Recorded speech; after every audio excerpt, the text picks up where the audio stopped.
Well, first, it should be very reasonable, and in fact, it's mandatory that the laws that are in place right now be followed in terms of food safety.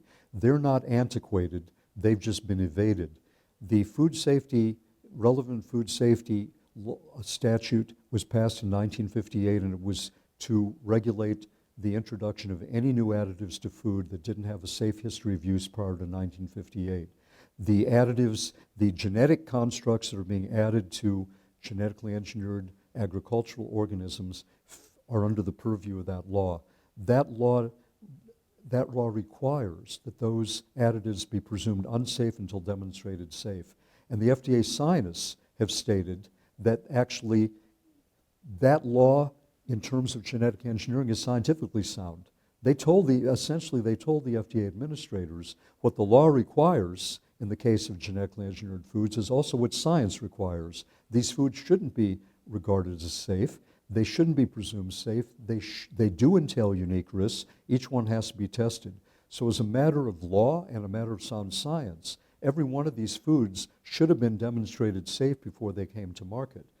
I'm just stating, even if we don't talk about an outright ban, at minimum, can anybody reasonably argue that the law shouldn't be upheld?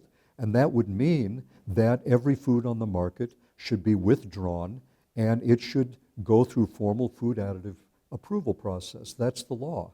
And if somebody wants to change the law, then it should be done with full and open debate, with access to all the evidence, and if that law is going to be amended to exclude genetically engineered foods, and I'm concerned, in fact, a law is before Congress now. It passed the House that would do just that not only would it prevent states from requiring labeling of genetically engineered foods, it would, and most people are unaware of this, one aspect of that law would actually alter the statute, the Food, Drug, and Cosmetic Act, to give GMOs a free ride and exempt them from the safety testing. The FDA has been exempt them anyway, but that's been illegal. Now that bill, if it were passed by the Senate and signed into law, would make that exemption legal. And most members of Congress aren't even aware that that is part of the bill and that the law has been violated. And I'm trying to educate them, at least so that if a vote comes in the Senate, at least the vote will be based on knowledge instead of ignorance.